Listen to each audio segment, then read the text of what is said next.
following podcast is for informational purposes only. The contents of this podcast do not constitute tax, legal, or investment advice. Take responsibility for your own decisions, consult with the proper professionals, and do your own research.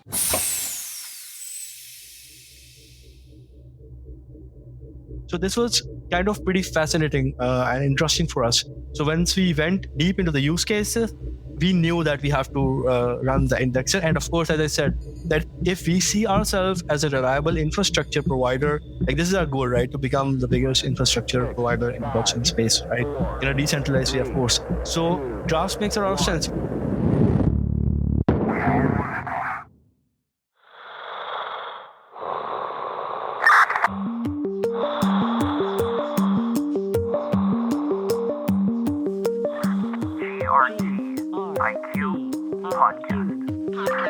We are like astronauts, floating in the space of time, lost between past and future. Welcome to the GRTiQ podcast. Today I'm speaking with Mujtaba Idrees, blockchain solutions architect at Deutsche Telekom. As you may already know, Deutsche Telekom is a leading global telecommunications giant who features prominently in Web 2, connecting millions all over the world through mobile, fixed network, and internet through known brands like T-Mobile and T-Systems. Mujtaba is a key member of the Deutsche Telekom blockchain team, which recently ventured into the Web3 space and launched an indexer on the graph. In this episode, we explore the intriguing journey of a telecommunications giant's interest in Web3. Mujtaba shares insights into Deutsche Telekom's vision for Web3 and provides valuable perspectives on how the team discovered and started their role as an indexer in the graph ecosystem. During the conversation, we also talk about Mujtaba's educational and professional development, his passion for travel, what sparked his interest in Web3, and more. As always, we start the discussion talking about Mujtaba's educational background. I basically have done master's in distributed systems engineering. So that's my latest degree. I did my master's from Germany, but before that, I studied in Pakistan.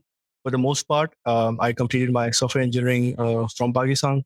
Actually, I studied in one of the best universities or top universities back home in Pakistan.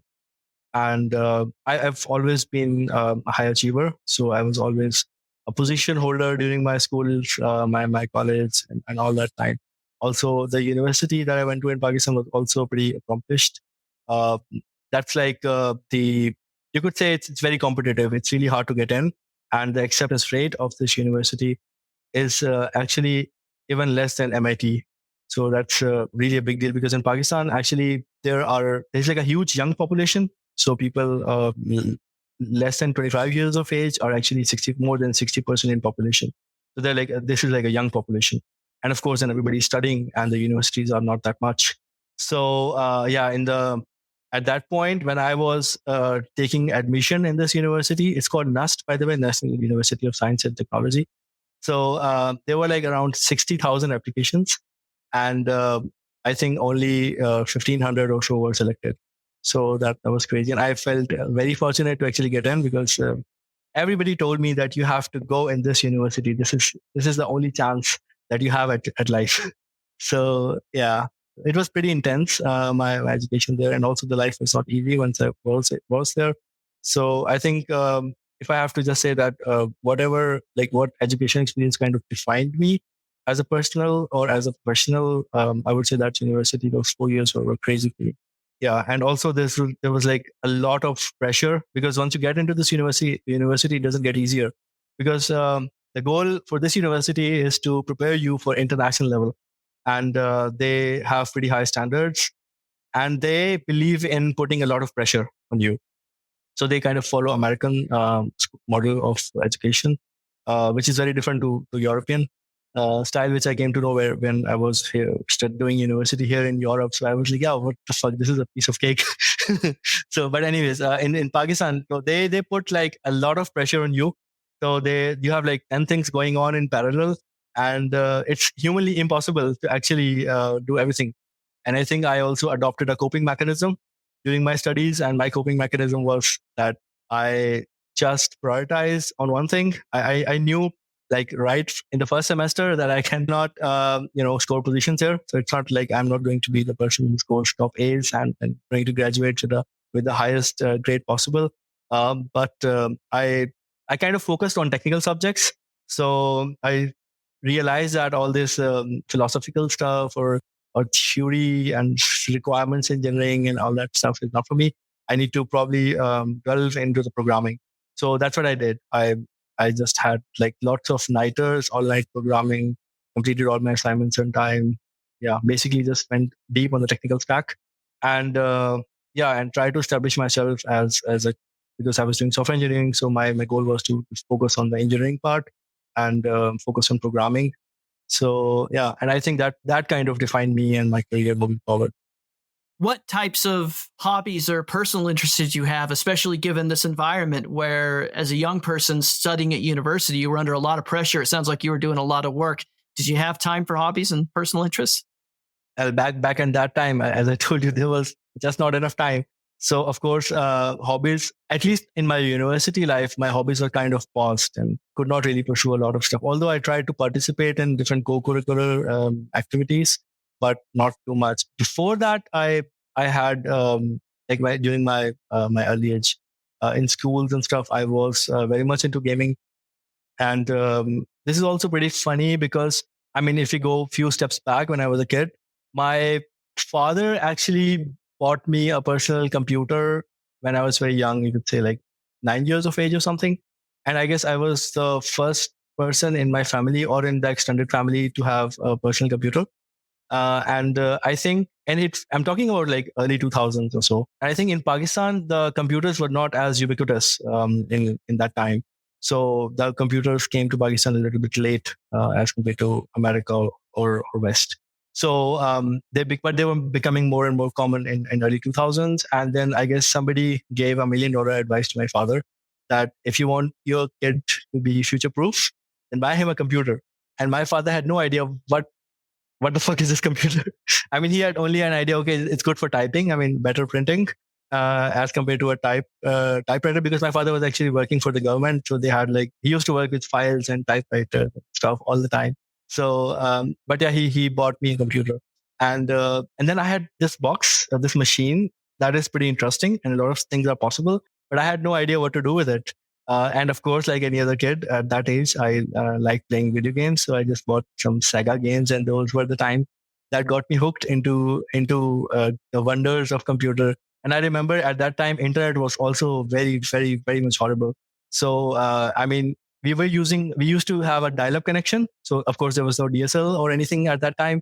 So and it used to take 10 minutes to actually connect the connection to your phone line, and then nobody can use the phone. And then once you need to load a website, you need to put it on load, and then you could actually make a coffee at that time, and even drink that coffee and come back, and by that time the website. So that was a very interesting time, and I had a lot of time at my hand. So after school, I used to be on my computer all the time, and I had no idea. I used to spend a lot of time trying to break things, trying to install a lot of software, and I don't know what sort of software I was installing, but video editing, pictures editing, whatever was possible at that time or whatever was state of the art. We used to just go to some CD shops and buy random shit. And then I just wanted to install software. I don't know. I have what kind of obsession I had. And then with friends, because of the gaming, of course, right? You need to install the games, and that's how you get into the installation process. And I think that was a pretty big feat when you're actually able to do that. And then and then of course, at the next step, you want to do a lot of, you want to also hack things. So what we used to do was that we used to change the avatar in the video games and put our pictures in it. And then, if it is a FIFA game, football, so basically this is not Ronaldo, this is Ronaldo with my picture, and that used to feel so cool. So I guess, in general, I could say that computing pretty quickly became my hobby as a kid. And I was not really understanding it. I was just breaking things, I was upgrading RAMs and stuff because my games were not working with the lower RAM, so basically changing hard disk, because I think my initial hard disk was 10 GBs or maybe 20 GBs or something. So, upgrading the hardware, installing more and more software. So I was pretty much into computer. I mean, I learned installing Windows from a friend at a very young age. And I know that all the people around me actually did not know how to install a Windows. I was actually very much a pro. Everybody wanted me to install their Windows. And I used to also charge for it as kid. So those were the interesting times. But I could not, I could not travel a lot during that time as well. But I always wanted to travel. So when I came to Europe, then I focused on traveling. I've been to now more than 20 countries. I've also been to North Pole. Similarly, I've been to the highest mountains in the world, like one of like highest mountain ranges in the world. I've also been to very nice beaches. So I guess pretty recently I have done a lot of traveling. Other than that, I also like to try adventure sports. I've done skydiving and stuff. So now I think after completing my education, I delve into this traveling side or this stuff. But yeah, it's a mixed stuff. I'm more of a, as a kid, I was more of a geek kid. The ones that are always playing with the computers and doing weird stuff. What's the one place in all your travels that you would recommend every listener should visit or see for themselves? I mean, I've traveled around the world and I've seen different places, but it's very cliche when I say, but I think in Pakistan, it's really amazing.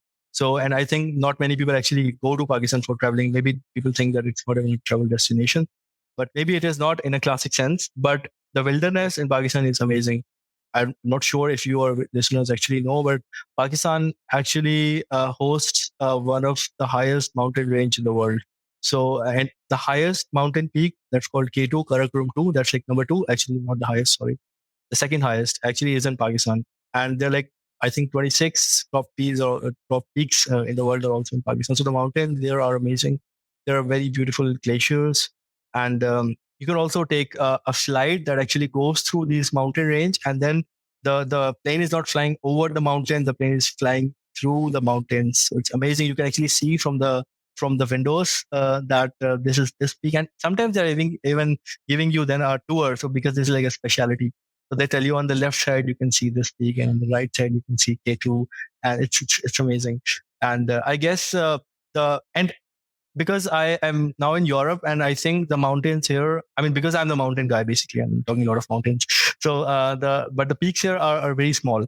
And when you go to Pakistan, you have no, I mean, this is so significant. It cannot be explained in words. I mean, you can see a picture, you can say, okay, nice mountain.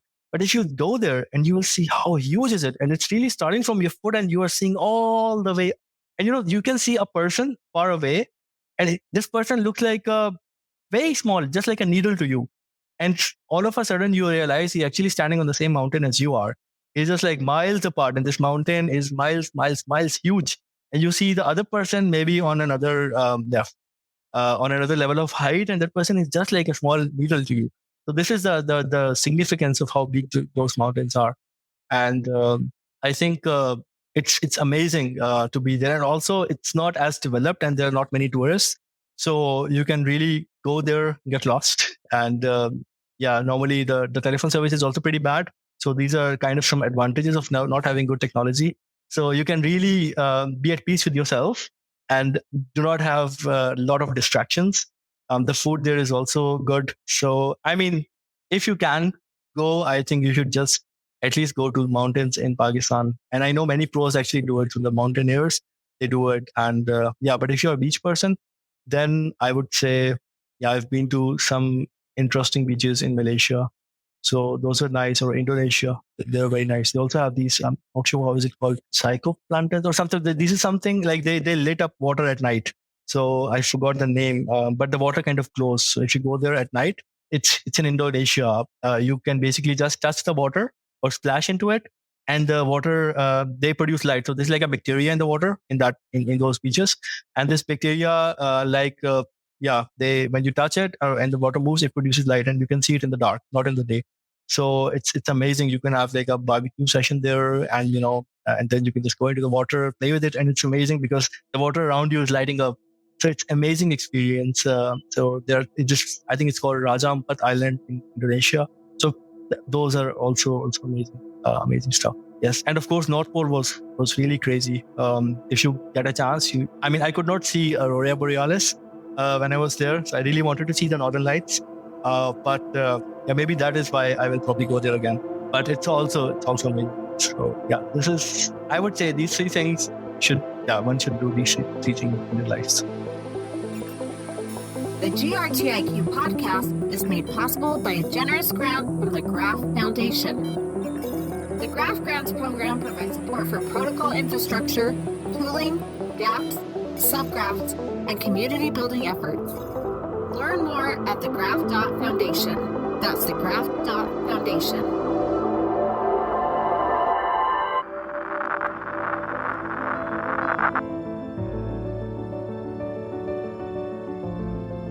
Hi, this is GRTiQ.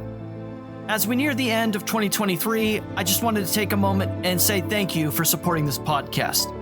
It's hard to believe that 2023 will be the third consecutive year of the podcast, and it's only possible because of the generous support of listeners like you. 2024 is going to be an epic year. With the launch of the new era of the graph, the protocol is on the brink of pushing to new frontiers of what's possible. We're going to see new data services, new query languages, including LLMs, new tooling, and a lot more, all of which will make the protocol more robust than ever before. And this means there's going to be a lot of people to talk to, a lot of stories to share, and a lot of important news to highlight. I hope you'll continue to make GRTiQ podcast part of your new year as we seek to learn more and meet some of the people working to build Web3 and the graph.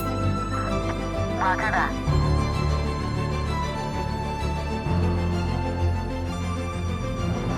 So, Mujtaba, going back then to your education, you mentioned you went to Germany and you studied distributed systems and received an advanced degree in that.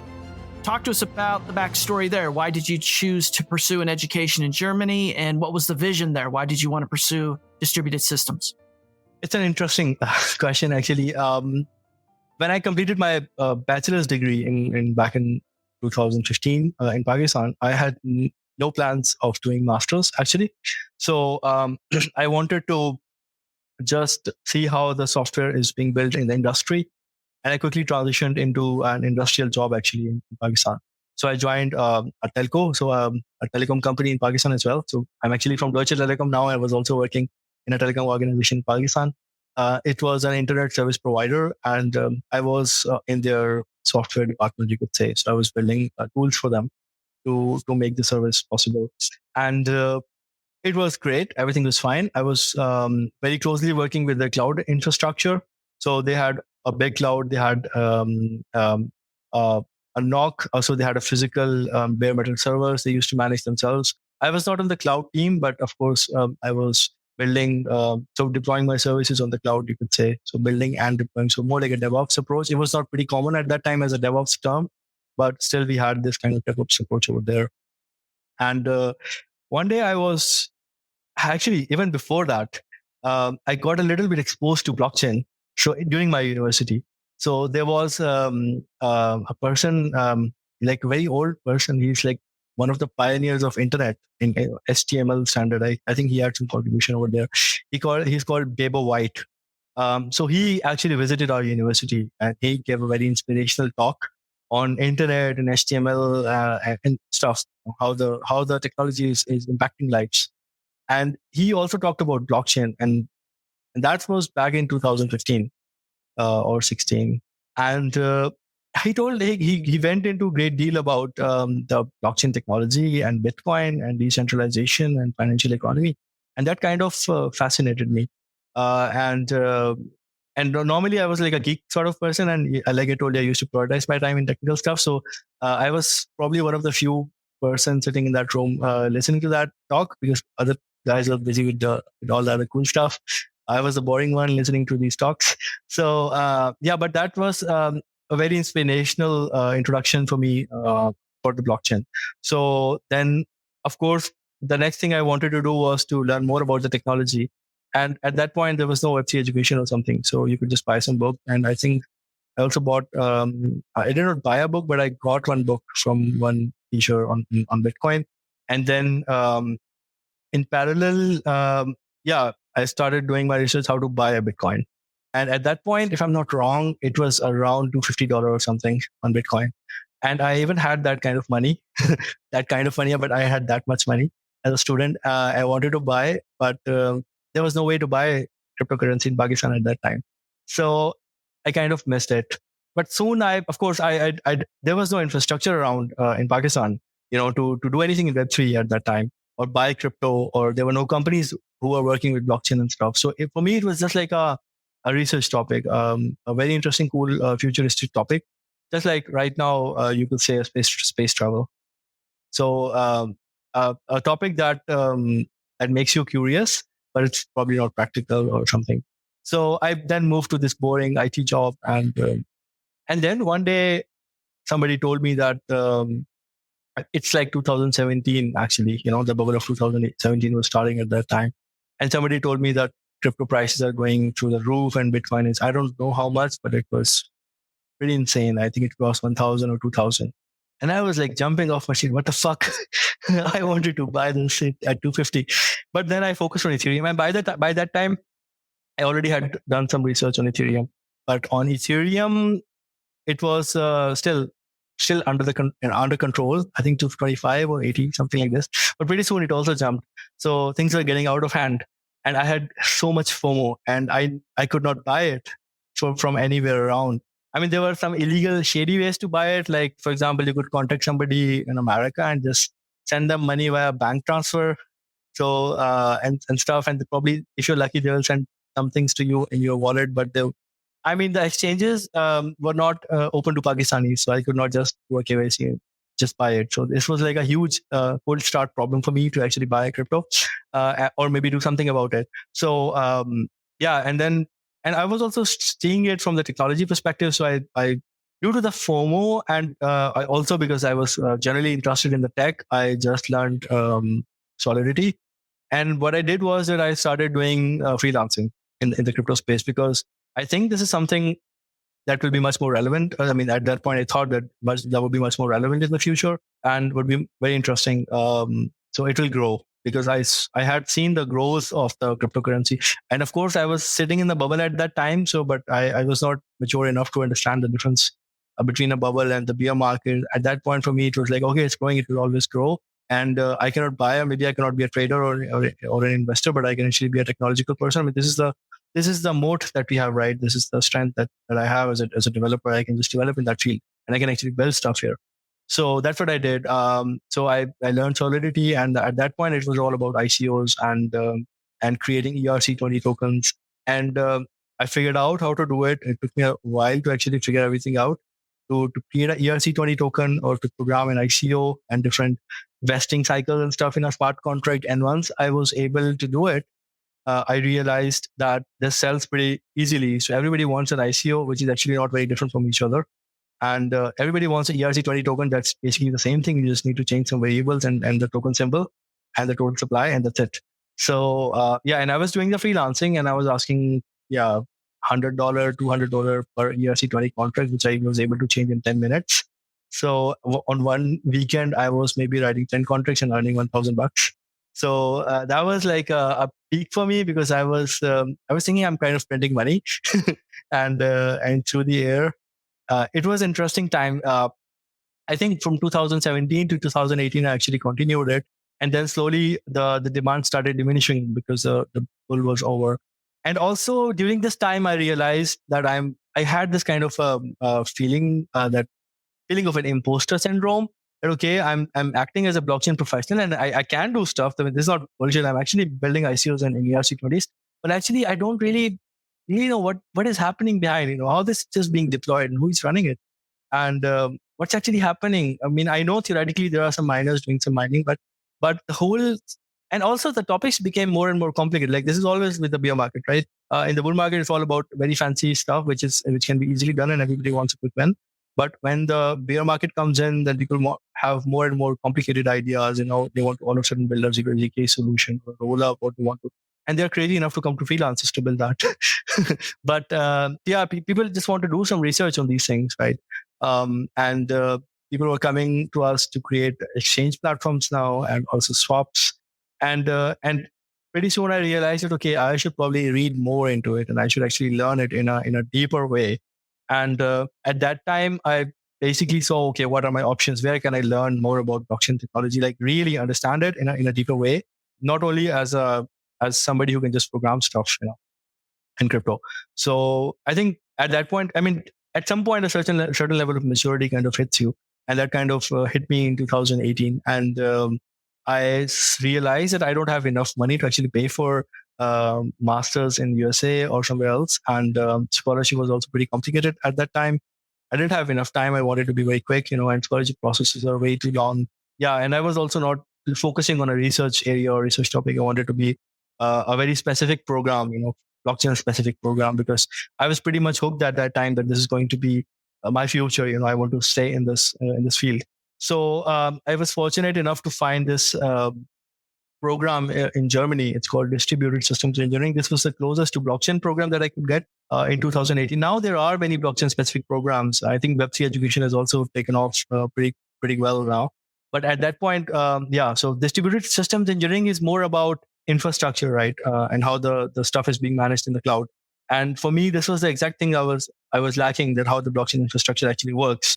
So my first instinct was that I understand the cloud first, and later, of course, I will connect the dots. And also, I did my research. So this university, by the way, was in Dresden University in Eastern Germany. And while I was doing the research and figuring out different universities, I saw that there is a blockchain center of Deutsche Telekom, and Deutsche Telekom is the biggest corporate in Europe. And that was also pretty insane for me. So I thought it's like something like, I had no idea about Deutsche Telekom because it doesn't have any presence in Pakistan. But when I Googled it, I had this feeling that maybe it's like as big as Google. And I had this idea, okay, there's like a company like at the level of Google, and it has a blockchain center in the city. And this university is offering a degree program that's very close to blockchain. So maybe this is my chance. And I then worked hard for it, like targeted it. And I came here for masters in Germany. And then, of course, the next thing I did was, like, when I registered in the university, in 1 week, I was standing in that office of Deutsche Telekom asking that I want a job here. And they were like, "How did you find us?" Like, I just told them the story, and I guess somehow I got this audience with this the head of Blockchain Solution Center at that time, and I actually did not know that I was talking to this person. And he was kind of fascinated by my story and how I targeted Deutsche Telekom, and I was just there. And he immediately offered me a student job. Of course, I was studying at that time. So I guess that's how my journey with Deutsche Telekom actually started.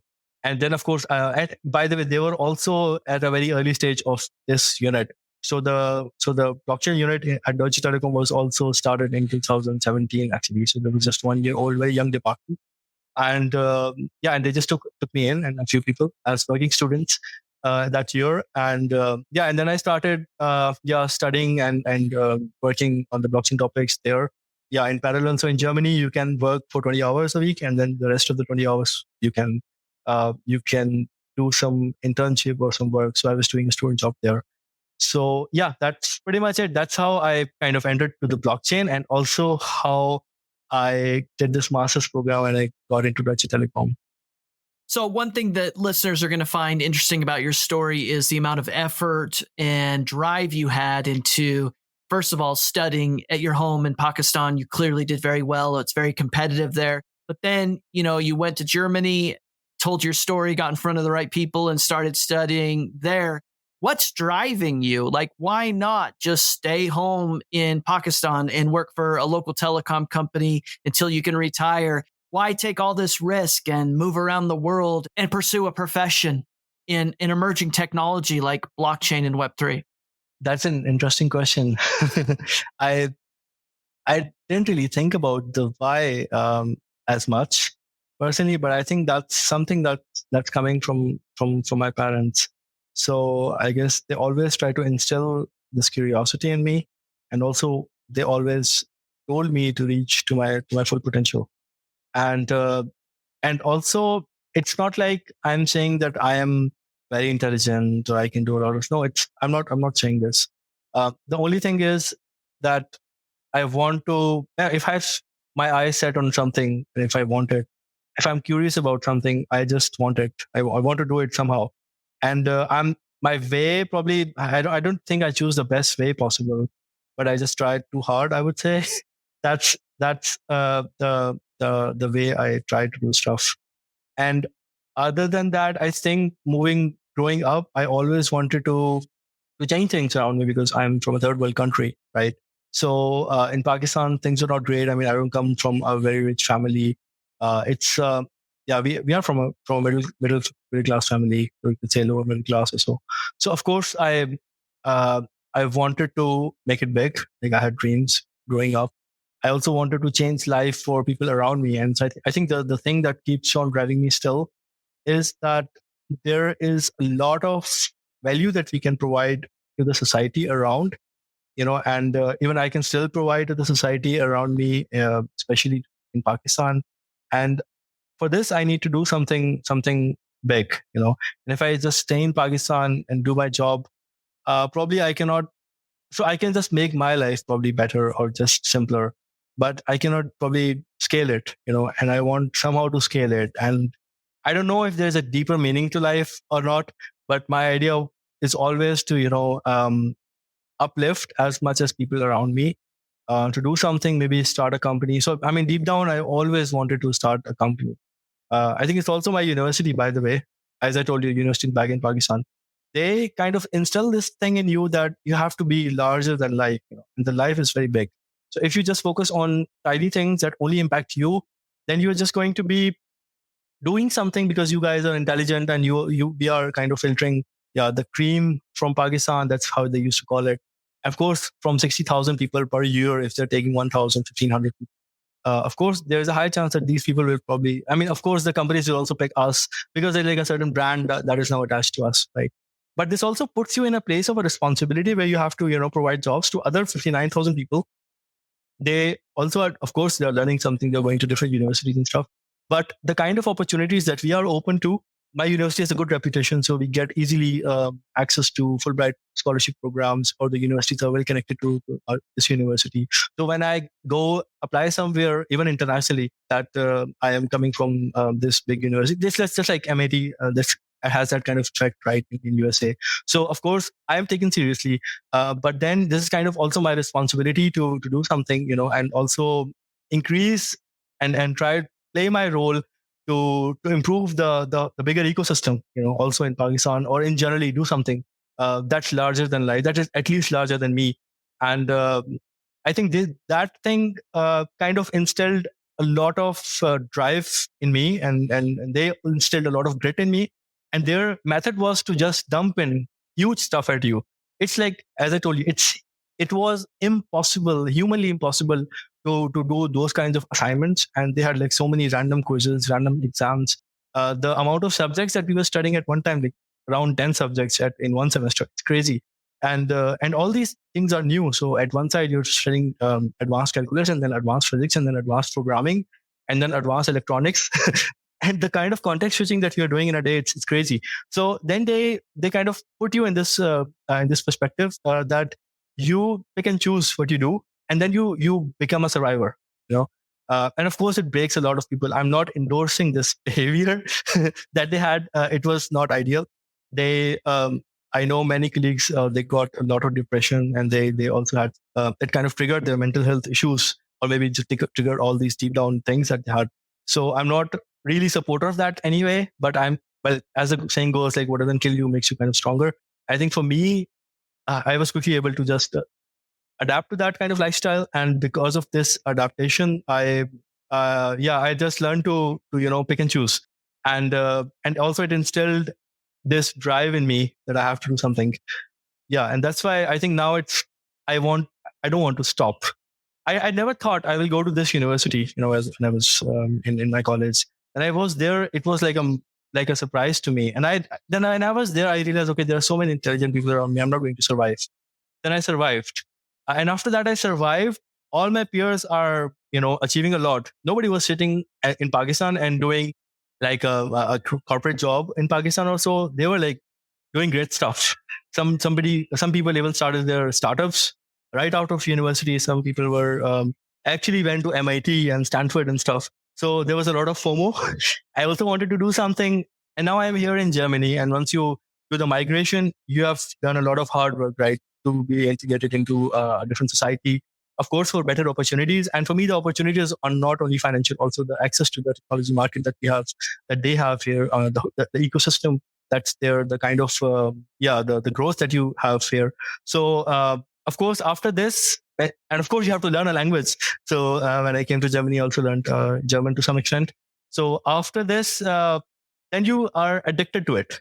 So that's how I would say it. And probably moving forward also, I now have this age. I don't know, sitting in just a corporate company or waiting for my retirement is something probably not for me. I think I've gotten used to this kind of lifestyle. So, Mujtaba, part of the reason we're talking today, as you mentioned there, you went to work at Deutsche Telekom, which is a Web2 behemoth, a very well-known large company, and you work on the blockchain team. And of course, people that follow the graph know that Deutsche Telekom has a indexer on the graph. And so there's a lot of different angles to this story that are super intriguing. You know, a Web2 Goliath entering into the Web3 space, and then this team that wants to go to work on the graph and serving as an indexer. Before we get to all of that, can you just set the table for listeners that aren't familiar with Deutsche Telekom, what it is, what it's traditionally been working on, and set some context about that? Deutsche Telekom, as you mentioned, is a big centralized company. And it's basically the official telecom company from Germany. So it's in English, it would be translated as German Telecom. So I think German government still has a lot of stake in Deutsche Telekom. It's pretty much privatized now. So it's a semi-government organization now, but still heavily funded and backed by German government. Yeah, and it's very international. It's not a simple traditional German government organization anymore. It has a huge presence around the world. So I mean, there are different subsidiaries and brands. I think everybody has probably seen a T logo, a pink T, capital T, anywhere, so especially on football fields. They endorse a lot of football teams. So in America, it's very famous by the name of T-Mobile. And also, T-Mobile is also, I think, everywhere around the world, so also in Europe and other countries. Then they have a big subsidiary, T-Systems, T-Systems International. It's like a systems company. They do a lot of software services and software business. So Deutsche Telekom is like all over the place. We have products, we have internet solutions, we have, of course, traditional data and GSM or web LTE stuff. We have towers around Europe, especially in Germany. We are laying off fiber optics cable, so enabling communication. Basically, Deutsche Telekom also has a cloud of its own. So it's called Open Telecom Cloud. It's just like Amazon and Azure. Similarly, Deutsche Telekom, they are working with different governments, implementing various standards. They have their own products. They even have a mobile phone. So many people don't know about, but I think it's called ePhone. I mean, it's not launched in Germany yet, but I think they launched in America and some other countries, maybe Eastern Europe. Yeah, I think it's called ePhone, but yeah, you can just look it up. So just like iPhone. So yeah, they have their own brand of phone as well. So they are doing a lot of stuff. And of course, when there's a huge product lines, there is huge investment into research and tech as well. So that's why they also have a blockchain department. And this blockchain department is, of course, started as a research department. So we also have something called T Labs. So T Labs is basically the research labs here in Berlin. And they basically research on various kind of stuff. I'm sure there's something on AI these days going on. So whenever there's a new tech, of course, during using their resources and connections and contacts that Deutsche Telekom has, they invest in these kind of tech. And normally, they're also, we're also very early in adopting new technology. So this is how we are surviving. Deutsche Telekom is, they don't invest because there's a bull market, or they don't start working on technology. They just spot our tech. They see it's growing. It can provide value, and they can build some solutions around it, and add some innovation to these to their product lines. They start building on it, and then this is how we were conceptualized as a department. So actually, we were spun off from a security department. So Deutsche Telekom also has a security and compliance department. We were mainly a consulting unit, a security consulting unit there. But of course, in security consulting unit, there are a lot of cryptographers and they understand the keys. And of course, that was the starting point. So we started as a lab. We called it the Trust Lab or Digital Trust Lab. And then slowly we delved into this, into Web3's tech. So from private chains to public chains. And now we are providing infrastructure. Yeah, we are also doing solutions. So we are also building some solutions, but our main focus right now is to provide staking infrastructure. And basically, we have our own staking infrastructure that we used to run various validator nodes for different blockchain networks, and also indexing nodes for the graph, or Oracle nodes for chainlink and stuff. So this is like a summary of what you've been doing all these years. Hi, this is Mujtaba from Deutsche Telekom. If my conversation with GRTiQ podcast has been helpful to you, then please consider supporting future episodes by becoming a subscriber. Visit grtiq.com/podcast for more information. That's grtiq.com/podcast.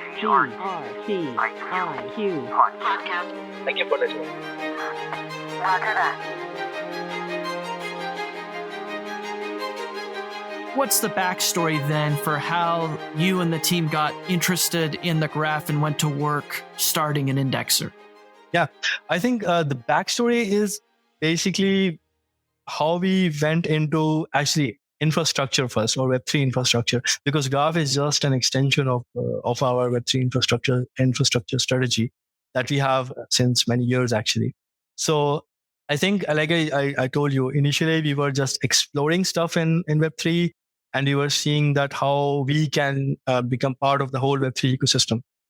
And normally when we go out and we talk to people or tell them that we are also doing something in Web3, they're like, get out of here.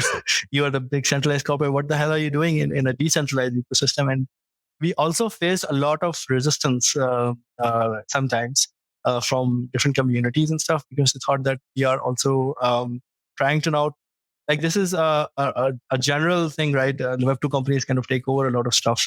And they thought maybe we are also against the blockchain ethos and it doesn't make sense for us to be here. So, of course, we were also in a lot of existential crisis for all these years in the past to figure out what is the best way for us to survive in this decentralized industry. And I think when we look inwards and saw our strengths, we realized, firstly, we cannot build a protocol, because protocol is something that's built, the decentralized protocol that have been built by the communities, right? And similarly, we're not building DApps, right? DApps are also very specific, and centralized corporates are not building their own DApps there. And it's not like a cloud service that we can provide to somebody, or it's not like a license-based software that we are providing somebody. So it's a completely different ecosystem, and not the internet that we know as of 2017 and 18, right? So we delved into this idea of permission blockchains at that point. And permission blockchains means, like, we had this idea of working with other corporates to have like a secure and reliable permission blockchain infrastructure. So then different blockchain services could be built on top of it. We called it German blockchain ecosystem. And this was also heavily funded by other corporates as well, but it didn't fly. There were also different supply chain use cases that we thought would make sense. But in the long run, we realized that these things do not make sense, because if you want two parties to interact with each other and they trust each other inherently, then there is no need for a blockchain, and there is no need for this kind of consensus, because they trust each other. So there could be a simple consensus layer that's like agreed upon between them, right? And there is no need of a decentralized architecture as such. It could only work with a distributed architecture as well.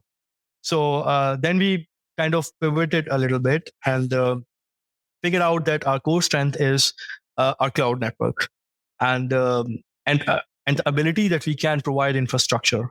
And I think generally Deutsche Telekom always sees itself as an infrastructure provider. So if we summarize like all these things that I told you before, what we've been doing all these years, or all the product lines that we have, if I have to summarize everything in one word, that is infrastructure. So like before 100 years, we were still laying out cables so that people can talk to each other on telephone, right? So these cable lines is also a physical infrastructure that Deutsche Telekom maintains and owns and installs. Similarly, when the mobile services became more common, we installed towers so that the communication could be broadcasted. Similarly, we enabled GSM, LTE data, like the internet that comes to the home of people. Even right now, we are laying out fiber optics in Germany and in Europe, generally in Eastern Europe. So basically, we always see ourselves as actually technology enabler and infrastructure provider. So this is the core of what we do. And of course, in Web 2, we are providing, like as I said, cloud infrastructure, right? We have our own cloud, Open Telecom Cloud as well. So we are providing a lot of infrastructure. So why not we provide infrastructure for Web 3? And it is also decentralized because we are not the ones doing any centralized malicious stuff here. But there is definitely a need of a reliable cloud infrastructure, or you could say blockchain native infrastructure in the whole blockchain ecosystem. Because in the end of the day, when you're paying for a transaction fees, you're paying for the block space. And the block space is somehow generated by a cloud node that is running somewhere, right? So all these miners previously, they were running all these mining rigs, and they were also doing the same thing, right? They were providing the infrastructure. And pretty soon, when the mining wars were over and we knew that staking will become mainstream, of course, staking infrastructure will make a lot of sense. And if you need security in any infrastructure system on blockchain, there needs to be reliable partners who actually care for also their reputation. And of course, slashing kind of mitigates the risk of malicious activities in the staking process. But there's also another aspect of it, and that's reputation. And Deutsche Telekom has a lot of reputation to maintain, and we don't want to lose it. So it makes a lot more sense for us to provide reliable cloud infrastructure and work hard to maintain and provide it in the best possible way. Because for us, slashing is not that big of a risk. Rather, our reputation is even bigger of a risk. So yeah, that's how we figured out that this is the best product market fit for if you have to survive in the wider Web3 world. And of course, we focused then from providing oracles, because again, Oracle solutions are also pretty centralized, right? If you need a weather API, so then you go to somewhere, a reliable party that can provide that kind of information. So we became part of the Chainlink Oracle set, and we provided different price feeds and weather APIs and stuff initially, and that kind of worked well for us. Then similarly, we scaled a little bit more, and we started providing like infrastructure validator nodes for various blockchains. And now we are, of course, delving a little bit more into the graph, and now running also with providing indexing nodes for the graph as well. Because, of course, we are providing oracles, we are generating blocks on the blockchain, so why not provide blockchain data? So, of course, this is like the extension in the same direction that is kind of on our main strategy for the last 3 years or so. And generally, I think this fits in well with the bigger story and narrative of Deutsche Telekom. And I think we will continue to do this for the next years to come. Talk to me about your opinion of the graph then. So you're on this team, you realize that your core competency at Deutsche Telekom is providing infrastructure for Web3. You settle on the graph and you decide to go to work partly as an indexer serving Web3. What were your first impressions of the protocol, and what's the experience of being a part of the community been like?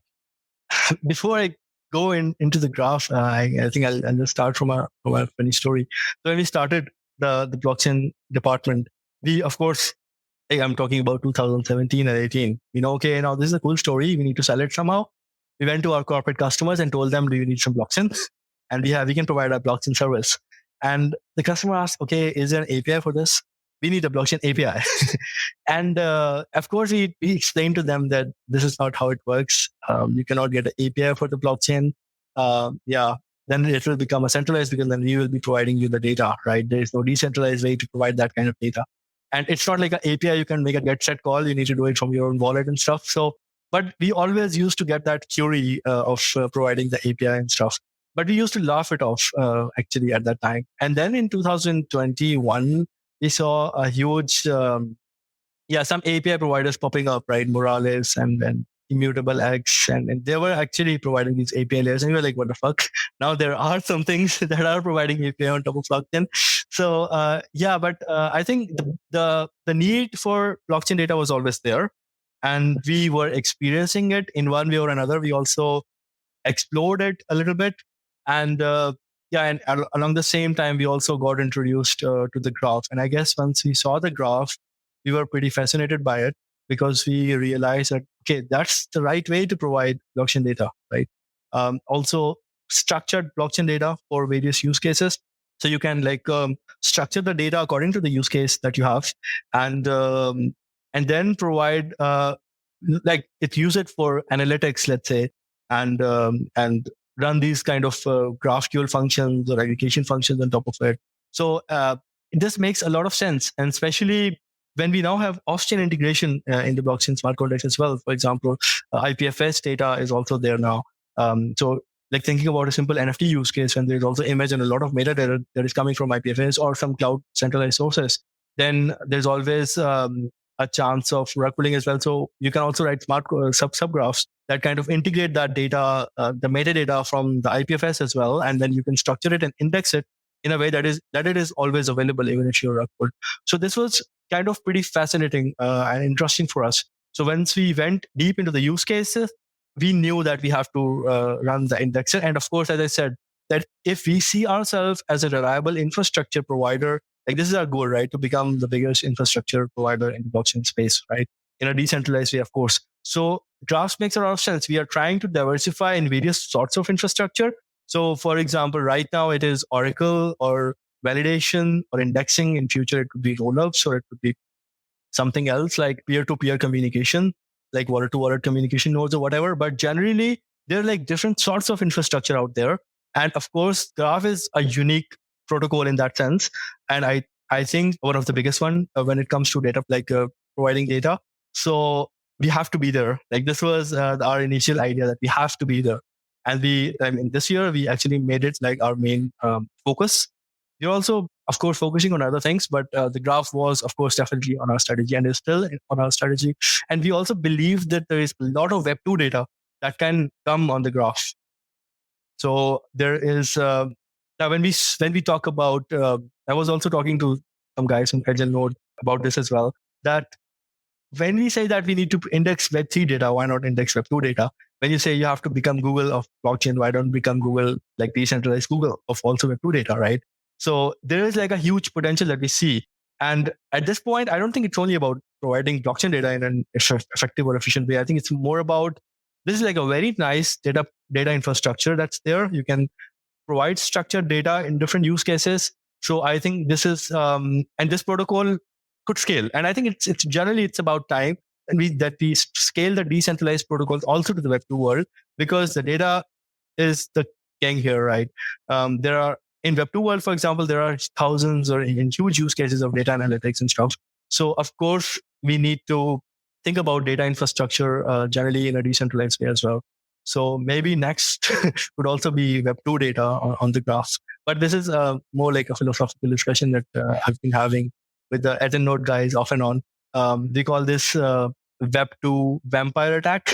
So basically it was a joke between me and Simon actually. So so it's like we can actually do a vampire attack, right? And suck all the data from the Web2 world and also put it on chain.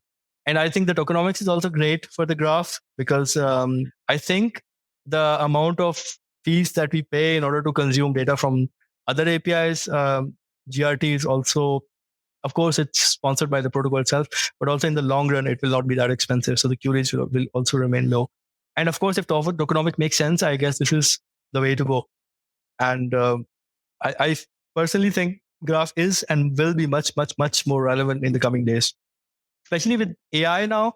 And you need a lot of data on AI, to train all these LLM programs. And of course, there will be also other kind of AI coming up in the future. Right now, we have main focus on LLMs, but maybe other sorts of use cases are popping up already, by the way.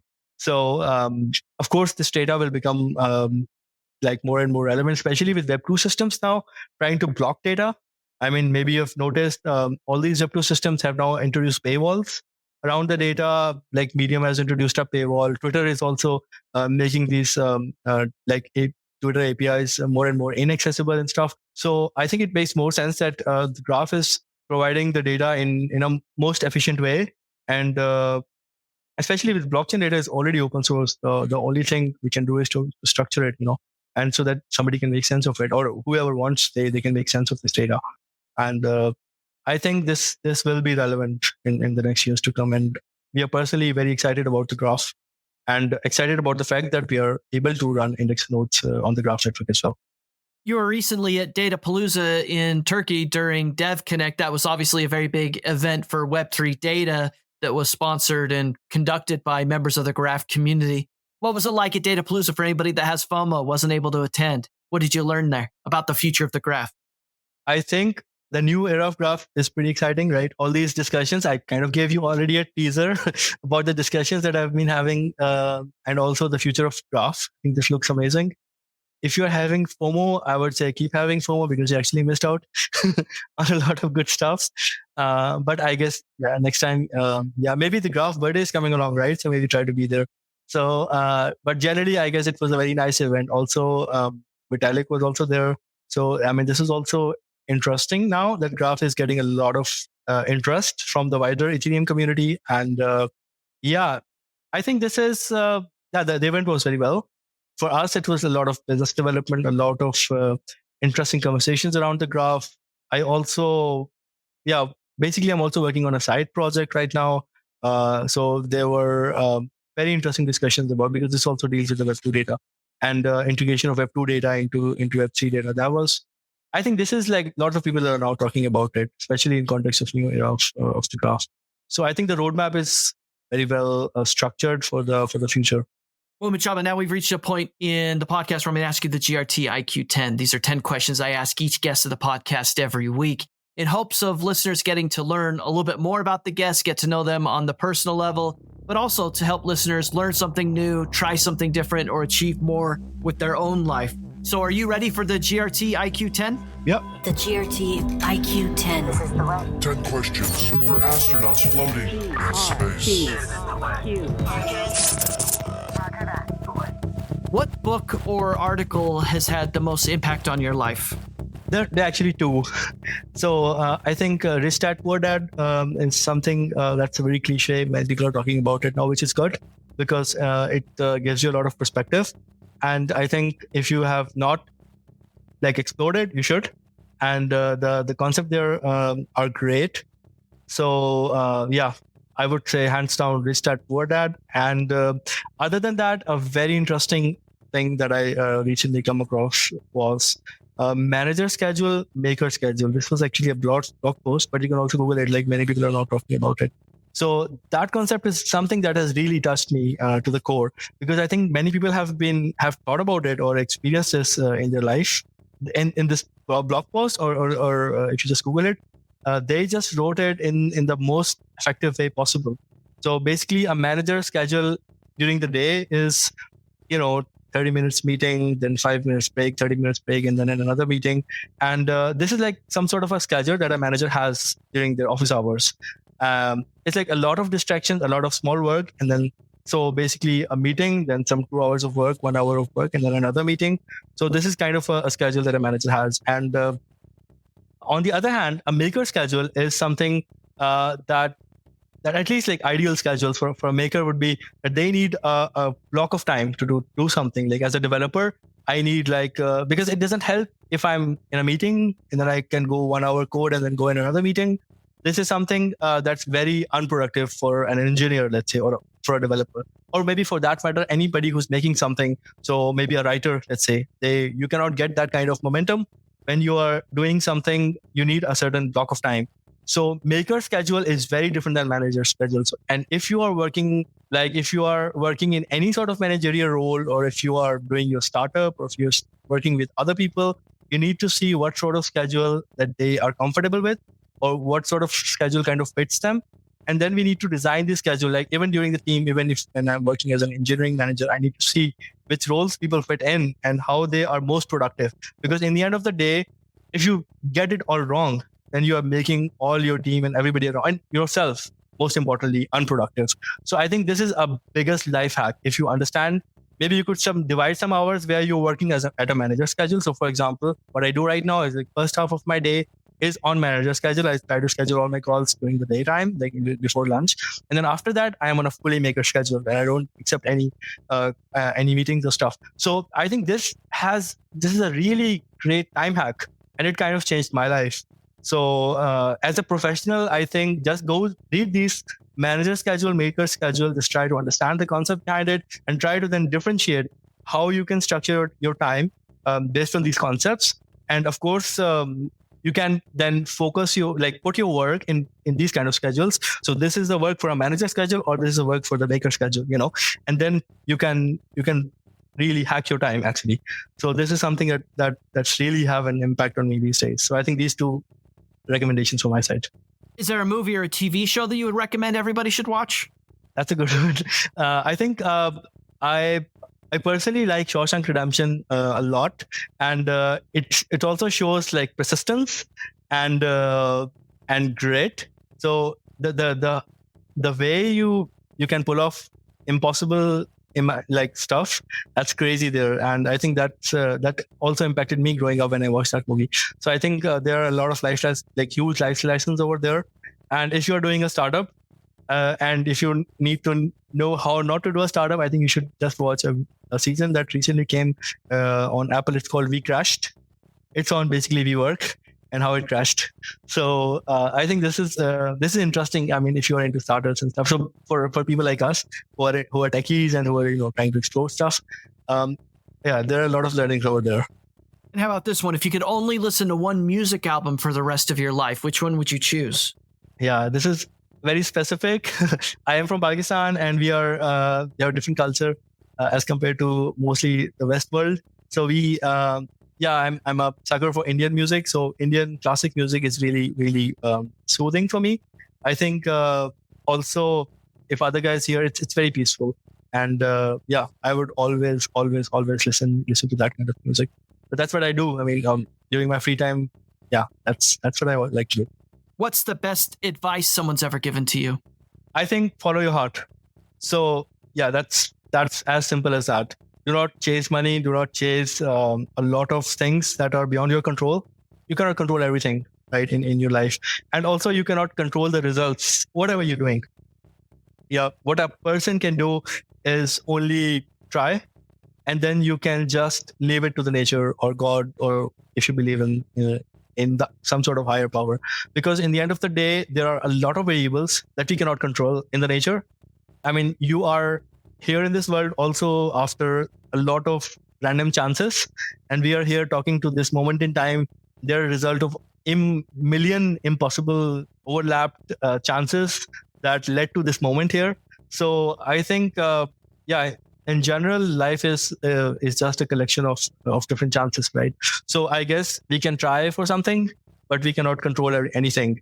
So that's the greatest advice that I've ever had, and that kind of also relieves me. That doesn't give me anxiety or depression anymore, because there is a lot of uncertainty around, right? So for me, the biggest thing is that I give it my best whatever I'm doing, so that I cannot blame myself. And once I think I cannot blame myself, I don't have a regret anymore, and then I just leave it to nature. And then if it is meant to happen, it will happen. And how about this question? What's one thing you've learned in your life that you don't think most other people have learned or know yet? I think manager schedule, maker schedule. So I think, this is something a lot of people are not into. I mean, I think it can really change your life if you somehow hack the time. Because I think at this point, at least the phase of life I am at, I think time is the key. And I think many people have that problem. I just heard a lot of people think that they struggle with time management, and they have a lot of stuff to do, but they cannot find time to do that. So I think, people just need to learn to hack time. And I'm also not perfect at it, but I think this manager maker schedule thing helps me, and maybe it will also help you. Mujtaba, what's the best life hack you've discovered for yourself then? I think that goes along with the previous answers, right? So I'm really bullish on maker schedule, manager schedule. So I think that's the life hack. And how about this question? Based on your own life experiences and observations, what's the one habit or characteristic that you think best explains how people find success in life? I think there is, as I said before, that you cannot control the results, right? If you need success at life. And also success is a very variable term, right? You cannot really define it. It depends on the context. What you consider success. For some people, like doing a startup is success, or becoming a huge, big professional is success. For other people, having a nice family is success, right? So generally, I guess I think one habit that if I have to summarize it, I would say it's like you don't give up. So whatever you want to do, you need to have grit, and that's the only thing that you can control, right? You can work hard, you can control your efforts, and if you're doing them in one direction, of course you need to pivot. I'm not saying if you're doing something wrong, you keep doing wrong, or maybe brute force is the right. No, you need to pivot. You need to get feedback, reiterate, feedback, reiterate.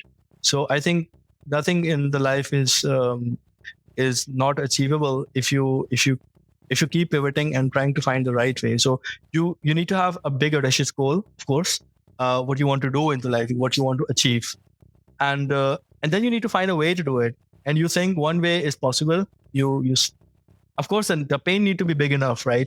That you are willing to put in that kind of effort. But if you put in certain kind of effort, you got a feedback, and maybe that's not the right way. But you learned a lot. You learned different ways of not doing it, and maybe one way of how you can try again, right? Maybe this time in a better way, and then you reiterate, and then you try again. So I guess, if you're persistent enough, and if you have grit, and if you're willing to put in that kind of commitment, anything is possible. And I think that's how people find success in life.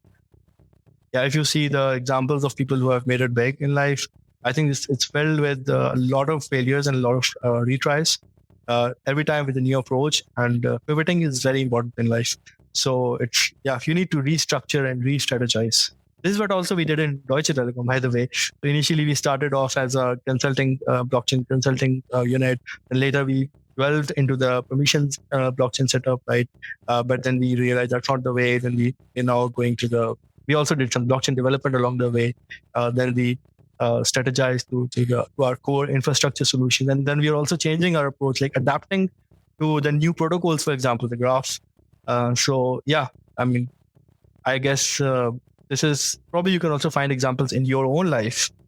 This is something we are programmed to do. Actually, you don't have to think it so much. This is like core of our nature. We do these kind of stuff in day-to-day basis, even we are not thinking about it. So if you can think about it, and if you can actually plan it, then of course it becomes much more seamless, and maybe you has less sleepless nights. And then Mujtaba, the final three questions are complete the sentence type questions. The first one is, the thing that most excites me about Web3 is sovereignty. So sovereignty over your data, your transactions, your finances. So in the end of the day, Web3 for me puts people back in charge. So whatever data they have, content they have, finances that they have, they are sovereign, even on their identity. So I think this is how the Web3 will put people in the center of it. So I would say the sovereignty of individual is something that excites me the most. And how about this one? If you're on X, formerly Twitter, then you should be following. Interesting. Yeah, I am not following a lot of people on Twitter, actually. So yeah, but I would say just follow Deutsche Telekom, MMS department. Yeah. So yeah, but I don't have a recommended follower list, to be honest. And the final question is, complete this sentence. I'm happiest when?